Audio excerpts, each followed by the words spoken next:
Assalamu alaikum warahmatullahi ta'ala wa barakatuhu. ‘Yan uwa barkamu da wannan lokaci da fatan an yi sallah lafiya.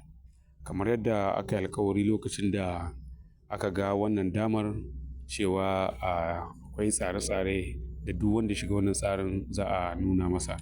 Ɗaya daga ciki shine tsarin da zai taimake shi ya tabbatar ya yi planning kuma ya yi saving kuma at the same time yana iya biyan kuɗin karatun 'ya'yansa mafi ƙaranci kenan. Kullum muna faɗa tsarin mu ba ya zo bane saboda ya mai da kai mai kuɗi, amma in Allah ya taimake ka kana da rabo iya bakin rabonka za ka samu.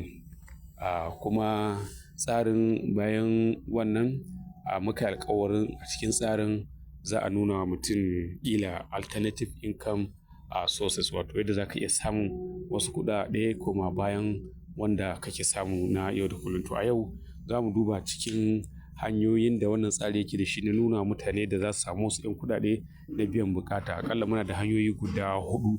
To yau za mu yi magana akan ta farko.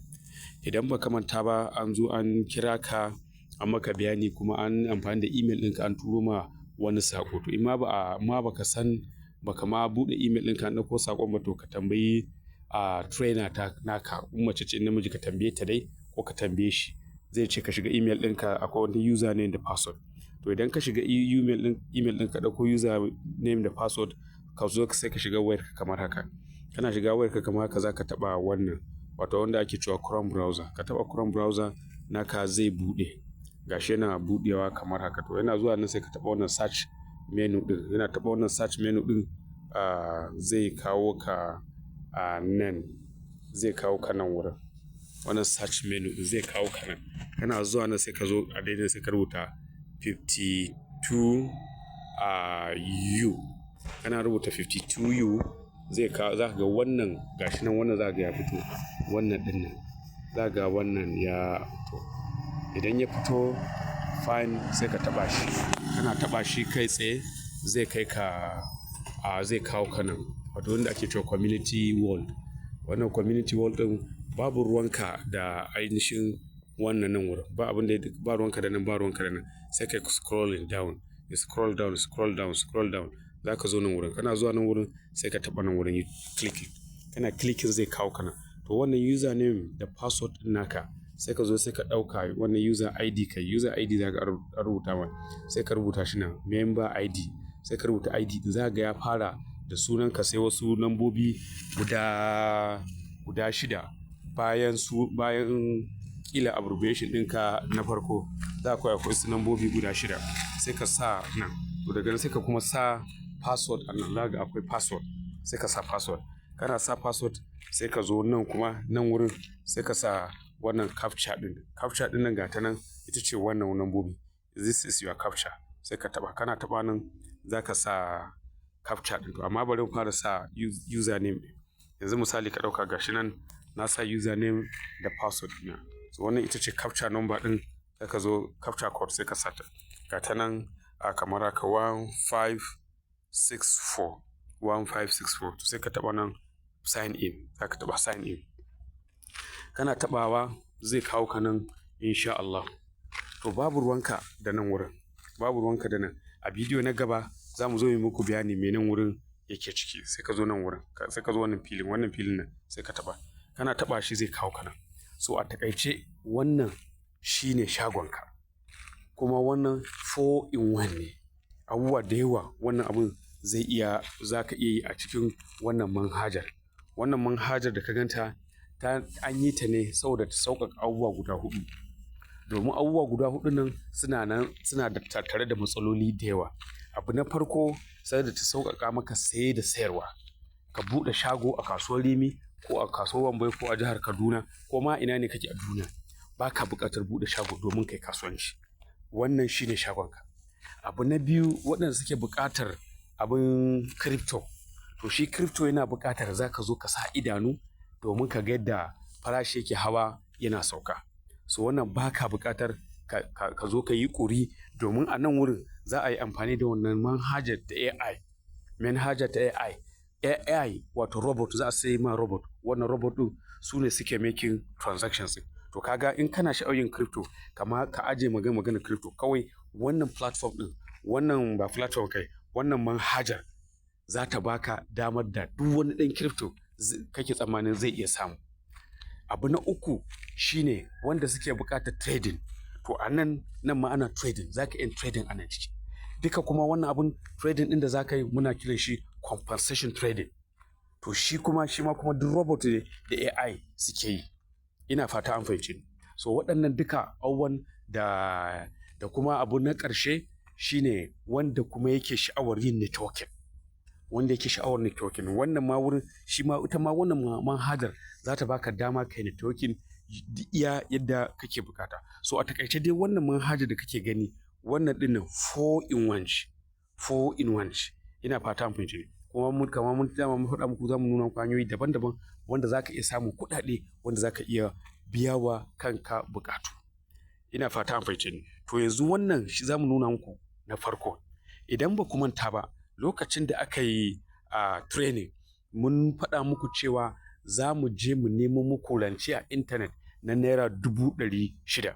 To wannan rancen idan aka neme shi lokacin da aka buɗe ma a wannan manhaja za a ganin wurin duk 00 ne.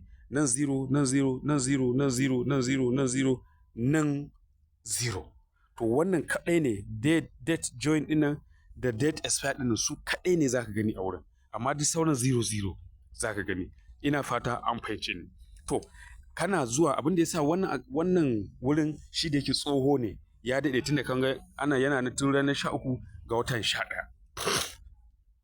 To tun ranar 13 ga watan 11 yake. To kaga kai in yanzu ka shigo aka buɗe ma to za ka gan shi fresh ne. To a nan wurin za a baka wannan bashi da muka ce za a karɓa ma a intanet. To wannan bashi da muka ce naira 600,000 mun kwambatin kuɗin ne zuwa naira. Amma za a baka dala 375 wanda ko yanzu idan ka buga dala 375 akan 1,600 da naira 70 ko da naira 80 a kasuwar fage zai baka sama da kuɗi naira 600,000. To wannan kuɗin da aka baka anan, to nan kuma daga nan shi mentor ɗinka wato trainer ɗinka zai jagorance ka yadda zai ba manhajar umarni yadda za ta wannan robot ɗin za su zo a sayo wannan robot ɗin yadda za su shiga kasuwa su zo su ɗau wannan kuɗaɗe su shiga kasuwa su ga abin da kuma Allah zai yi. So bayan kwana 5 wannan kuɗin ɗin nan bayan awa 24 za ka in ka zo nan kila za ka ga sun kwashe wannan dala 375 babu saura, ko dai ka ga 00 ko kuma wani lokacin ma ka ga ko akwai $50 ko akwai $30 ko $20 zai wahala dai ka ga $100. To domin za su na mafi karancin abin da suke ɗauka shine dala 70. Wanda zai ɗau dala 75 wanda zai zai dala 70. Ina fata an fahimce ni. So fine, idan bayan kwana 5 ka lissafa bayan kwana 5 kana zuwa nan wurin inda janna yake gashi ina tabawa, to za ka ga wannan ɗaya daga cikin robots ɗin sun dawo daidai nan wurin. za ka ga bayan kwana 5 Allah da nan wurin za ka ga akwai dala 11 da ɗigo wani abu. Aƙalla za ka ga akwai dala 11. To wannan dala 11 a nan idan ka buga ta za ka ga ya baka wasu kuɗaɗe masu yawa. To idan da a ƙarshen wata in Allah da inda aka yi wata guda za ka ga nan wurin ya kai alal aƙalla dala 67. Dala 67. To wannan dala 67 ɗin idan ka lissafa za ka ga yanzu ya tafi naira 100,000. Tafi naira 100,000. So fine. So a haka nan ana transaction a nan wurin, ana zo ana cin kasuwa a nan, ana aje riba a nan. Ana cin kasuwa a nan, ana aje riba a nan. Ana cin kasuwa a nan, ana aje riba a nan. To da haka wannan kuɗin za su yi ta taruwa. So bayan wata 6 ko wata 7 za ka ga mutum ya gama biyan duk bashin da aka bashi. So kana gama biyan wannan bashi, to za ka ga nan wurin duk abin da ya taru a nan wurin, to daga nan wannan naka ne, ya zama naka halak malak, kai kuma za ka iya amfani da shi ta yadda ya kamata.